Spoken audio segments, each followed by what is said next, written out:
Hello दोस्तों, आज हम एक थ्योरम को प्रूव करेंगे। सैम्पलिंग थ्योरी का एक इम्पॉर्टेंट थ्योरम है जो स्टैटिस्टिक्स बीएससी में पढ़ रहे हैं, स्टैट्स पढ़े हैं, उसका सैम्पलिंग थ्योरी का एक इम्पॉर्टेंट थ्योरम है। In simple random sampling without replacement, simple random sampling without replacement, the sample mean is an unbiased estimate of the population mean that is small मतलब कि एस्टिमेशन या expectation small y N bar is equal to capital Y N bar. हमें इस theorem को prove करना है। इस theorem को हम प्रूव करने के लिए हमें सिंपल रैंडम सैम्पलिंग का, सैम्पलिंग थ्योरी का कुछ मतलब कि नोटेशंस एंड टर्मिनोलॉजी को जानना बहुत ज़रूरी है। उसके बिना हम इस थ्योरम को प्रूफ नहीं कर पाएंगे। तो आइए हम वो कुछ नोटेशंस एंड टर्मिनोलॉजी को देखते हैं इस थ्योरम को प्रूफ करने के लिए। जो हमारा सिंपल रैंडम ये नोटेशंस हैं केवल सिंपल रैंडम सैम्पलिंग के लिए। Notations and terminology for simple random sampling. देखिए सिंपल रैंडम सैम्पलिंग में क्या होता है, आप पूरे ये जो मैं बता रहा हूँ ये पूरे सैम्पलिंग थ्योरी के लिए वैलिड होता है। जैसे कैपिटल, जहाँ पर कैपिटल लेटर हमारा और स्मॉल एन दो चीज़ रहेगा पूरे सैम्पलिंग थ्योरी में। जो पूरे सैम्पलिंग थ्योरी में हमारा दो नोटेशन बहुत ही महत्वपूर्ण और इम्पोर्टेंट रखते हैं। जैसे कि हमारा जो कैपिटल एन होता है वो हमारा क्या डिनोट करता है, पॉपुलेशन को डिनोट करता है। किसको डिनोट करता है, पॉपुलेशन को। स्मॉल एन किसको डिनोट करता है, सैंपल को डिनोट करता है। ठीक, पूरे सैम्पलिंग थ्योरी में जहाँ पर आपको कैपिटल लेटर का दिख जाए तो आप वहाँ पर समझेंगे क्या, पॉपुलेशन को समझ लेंगे। और क्या कहते हैं, जहाँ पर स्मॉल लेटर का दिखाएगा, जैसे कैपिटल लेटर मतलब कैपिटल लेटर में जहाँ एन दिखेगा उसको हम पॉपुलेशन समझेंगे, और जहाँ पर स्मॉल लेटर दिखेगा उसको हम सैंपल समझेंगे। ये चीज़ पूरी सैम्पलिंग थ्योरी में चलेगा। जैसे simple random sampling, stratified random sampling, systematic sampling, cluster sampling, इन सब में मतलब कि ये इन सब में सेम कॉन्सेप्ट रहेगा। जहाँ पर कैपिटल लेटर रहेगा वहाँ पर पॉपुलेशन को समझेंगे, जहाँ पर स्मॉल लेटर रहेगा उसको हम सैंपल में समझेंगे। तो देखिए मतलब कि जहाँ पर देखिए यहाँ पे होता है एक फार्मूला होता है कैपिटल वाई एन बार, जिसको हम कहते हैं पॉपुलेशन मीन। तो कैपिटल वाई एन बार का फार्मूला होता है 1/n summation i running from 1 to capital N capital Y i. Capital ये है कैपिटल वाई आई। अब देखिए जैसे कि सैंपल है हमारा ना, इसी को हम रिड्यूस कर देते हैं सैंपल मीन में। जैसे हमारा कैपिटल में है तो स्मॉल में चेंज हो जाएगा, तो ये हमारा फार्मूला रिड्यूस हो जाएगा सैंपल मीन के लिए। देखिए ये कैपिटल वाई एन बार है, हम इसको चेंज कर देंगे स्मॉल वाई एन बार में, तो सैंपल मीन के लिए फार्मूला हो जाता है। देखिए कैपिटल वाई एन बार को स्मॉल वाई एन बार में चेंज कर दिया, समेशन 1/n, कैपिटल एन को 1/n में चेंज कर दिया, summation i running from 1 to, यहाँ पर कैपिटल एन था यहाँ पर स्मॉल एन चला गया, और स्मॉल वाई एन बार। तो ये हमारा किसके लिए हो गया, सैंपल मीन के लिए। अब देखिए इसी सैंपल मीन को एक और फॉर्म में लिख सकते हैं। देखिए the sample mean y N bar में बी आल्सो रिटेन एज, इस फॉर्म में भी लिख सकते हैं 1/n summation i running from 1 to capital n a i and capital Y i. हमारा ए आई क्या होता है, देखिए हमारा ए आई जो होता है, ए आई की हमारी दो value, a I takes 2 values. A i की हमारी दो वैल्यूज होती हैं, एक होता है 1 होता है, एक 0 होता है। तो 1 हमारा कब होगा, जब ith यूनिट हमारा सैंपल में इंक्लूड होगा तब ए आई की वैल्यू हमारी 1 होगी। जब ith यूनिट हमारा सैंपल में इंक्लूड नहीं होगा तो उसकी वैल्यू 0 हो जाएगी।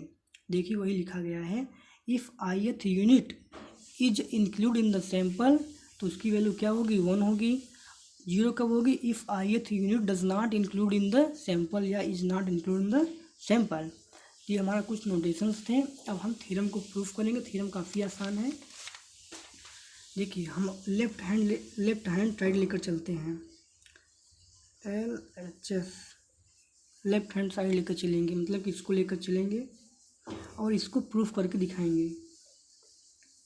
स्मॉल वाई एन बार, देखिए एक्सपेक्टेशन। अब देखिए इसका फार्मूला लिख देंगे। फार्मूला जैसे सैंपल मीन में बताया, ये होता है फार्मूला, ये होता है ना सैंपल मीन का फार्मूला। देखिए 1/n summation i running from 1 to small n small y, small y i. अब देखिए इसी फार्मूला को हम एक तरह से और लिख सकते हैं, देखिए इस फॉर्म में, तो इस फॉर्म में रिड्यूस करेंगे इसको, इस फॉर्म में इट कैन बी, ये फार्मूला एक तरह से और लिखा जा सकता है, मैं उसको लिख रहा हूँ 1/n summation i running from 1 to capital N हो जाता है दोस्तों। जब आप इस फॉर्म में लिखेंगे तो स्मॉल एन हमारा कैपिटल एन में हो जाएगा और ए आई आ जाएगा एंड कैपिटल वाई आई, ठीक, ए i and capital Y i. तो हमारा जब एक्सपेक्टेशन अंदर लेंगे तो इसके साथ एक्सपेक्टेशन आ जाता है, 1/n summation i running from 1 to capital N expectation a i and capital Y से इक्वेशन नंबर 1 मान लेते हैं। अब देखिए हमारा ए आई की एक्सपेक्टेशन ए आई की हमें वैल्यू फाइंड करना है। वैल्यू फाइंड करने के लिए हम जानते हैं, क्या जानते हैं, ए आई की हमारी दो वैल्यूज होती हैं, एक 1 होता है, एक 0 होता है। 1 कब होगा, इफ़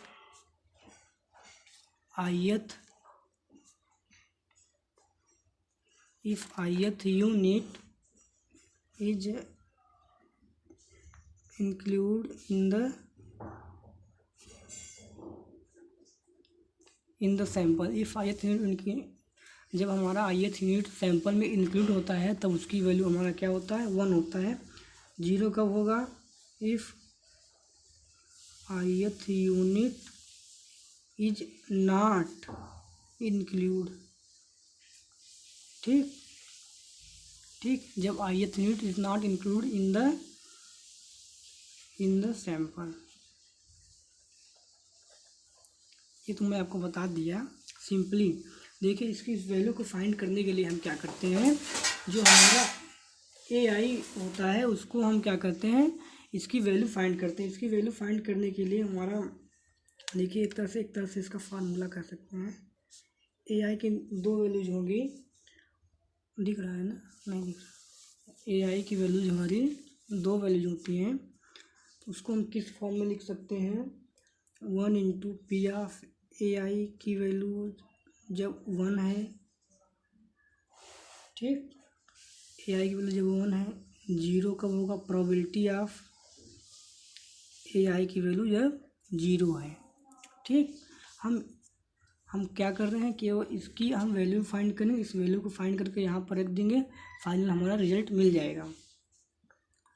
तो ए आई की वैल्यू हम फाइंड कर रहे हैं, इसका 1 हो जाएगा, इसका वैल्यू क्या हो जाएगी, small n by capital N plus 0, इसका वैल्यू क्या हो जाएगी, 1 minus small n by capital N, ये हो जाएगा small n by capital N. 0 में हम किसी चीज़ का मल्टीप्लाई करेंगे, 0 में हम किसी चीज़ का मल्टीप्लाई करेंगे तो 0 हो जाएगा।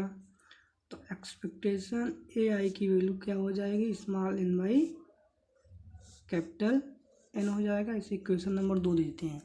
अब देखेंगे कि हमारा कहेंगे ये small n by capital N क्या हो गया, कैसे आ गया, यहाँ पर देखिए हमारा क्या होता है, स्मॉल एन क्या है, हमारा सैंपल है, कैपिटल एन हमारा क्या है, पॉपुलेशन है। तो पॉपुलेशन में से हम सैंपल को ड्रा करते हैं, तो हमारा क्या कहते हैं, एन पॉपुलेशन है, पॉपुलेशन में से हम सैंपल को ड्रा कर रहे हैं, तो small n upon capital N. या ऐसे समझिए कि प्रोबेबिलिटी क्या होता है, प्रोबेबिलिटी की जो डिफिनेशन होती है, total favourable cases upon exhaustive cases होते हैं। जितना फेवरेबल केस हमारा होता है उसको हम टोटल पॉपुलेशन से डिवाइड कर देते हैं, उसका प्रोबेबिलिटी की डिफिनेशन होती है। तो ये हम इस वैल्यू को हम यहाँ पर रखेंगे, तो लिख दीजिए कि फ्रॉम 1, यही सॉल्व कर देते हैं, फ्रॉम 1 से 1/n summation i running from 1 to n small n by capital N capital Y i. देखिए अब देखिए हमारा summation i running from 1 to small n चल रहा है, हमारा आई वेरी कर रहा है, हम आई की वैल्यू चेंज करते जाएंगे, 1 2 3 4 रखते जाएंगे, तो हमारा क्या करते हैं, ये पूरी वैल्यू चेंज होती जाएगी। बट ये इसके रिस्पेक्ट में, आई के रिस्पेक्ट में कांस्टेंट है, जिसको हम बाहर ले लेंगे, 1/n small n by capital n summation i running from 1 to small n small capital Y i. तो ये देखिए स्मॉल एन से स्मॉल एन कैंसिल हो गया, ठीक, तुम्हारा क्या बचा, 1 by capital n summation i running from 1 to capital n, और सॉरी यहाँ पर जो हमारा क्या करते हैं, सॉरी देखिए दोस्तों, जो हम ए आई को रिड्यूस करे थे तो हमारा ये क्या कैपिटल में चेंज हो जाता है, ये कैपिटल में हो जाएगा कैपिटल वाई आई ना, capital y and capital Y i. तो ये देखिए हमारा फार्मूला हो गया, किसका फार्मूला हो गया, पॉपुलेशन मीन का। तो हमें यही प्रूफ करना था कि देखिए ये हमारा पॉपुलेशन मीन का फार्मूला है। तो ये चीज़ हमारा यहाँ पर सॉल्व करने के बाद आया है, ये चीज़ मैच कर लीजिए। तो इसके प्लेस पर हम ये लिख सकते हैं, बिल्कुल लिख सकते हैं ना। तो वही करेंगे। देखिए अब फाइनल रिजल्ट मैं लिख रहा हूँ, तो मैं सोच रहा हूँ किसी पेज में लिख दूँ जिससे आपको कन्फ्यूजन ना हो। स्मॉल वाई एन बराबर कैपिटल वाई एन बार, ये आपका थ्योरम प्रूफ हो गया।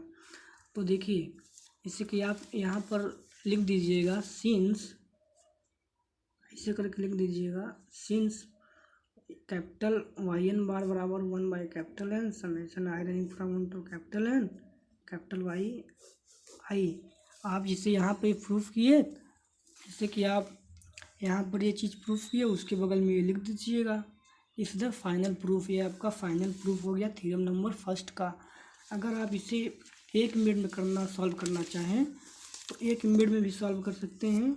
जो आपको देखिए हमें क्या प्रूफ करना है, कैपिटल वाई एन बार बराबर, ये प्रूफ हमें करना है।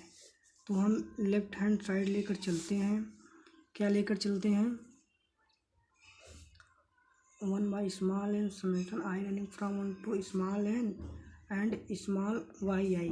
तो इसको हम एक फॉर्म में और लिख सकते हैं, 1 by n summation i running from 1 to capital n a i and capital Y I.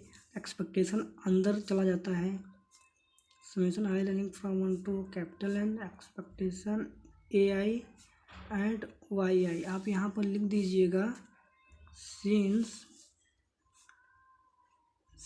A i is equal to small n by capital n. तो यहाँ पर वैल्यू रख दीजिएगा 1 by summation i running from 1 to capital N small n by capital N capital Y. ये Y i के respect में constant है, क्योंकि इसमें हमारा आई वेरी कर रहा है। आई की वैल्यू हम 1 2 3 4 रखते जाएंगे तो आई की वैल्यू, ये पूरा हमारा वैल्यू चेंज होता जाएगा। लेकिन इसमें तो क्या वैल्यू रखेंगे, इसमें तो आई का टर्म है ही नहीं, तो ये तो कांस्टेंट है, इसको हम बाहर ले लेंगे। Small n by capital N, एक मिनट, ये इस 1 बाई ये चल रहा था ना, इसको हम बाहर ले लिए। Small n by capital n summation i running from 1 to capital N capital Y i, small cancel हो गया, 1 by capital n summation i running from 1 to n capital Y i. ये फार्मूला होता है हमारा पॉपुलेशन मीन का formula होता है। Small N Y N बार चल रहा था, ये कैपिटल वाई एन बार आ गया, ये हमारा थ्योरम प्रूफ हो गई। आप यहाँ पर बगल में लिख दीजिएगा कि कैपिटल वाई एन बार बराबर कैपिटल वाई एन बार बराबर होता है summation i running from 1 to capital N capital Y i. ये आपका फाइनल रिजल्ट हो गया, आपका फाइनल थ्योरम प्रूफ हो गई। तो अगर आपको मान लीजिए कि इसकी वैल्यू निकालने में आप एग्ज़ाम में भूल जाते हैं तो आप ये एज ए रिजल्ट के रूप में इसको याद कर सकते हैं कि एक्सपेक्टेशन ए आई की वैल्यू हमारी small n by capital N होगा। जब आगे हम नेक्स्ट थ्योरम प्रूफ करेंगे तो इसमें हमारा एक टर्म आता है ए आई एंड ए जे, उसकी वैल्यू होती है small n by small n capital n minus 1। तो ये value a i and a j small n minus 1 capital n minus 1 and a i की value small n by capital N.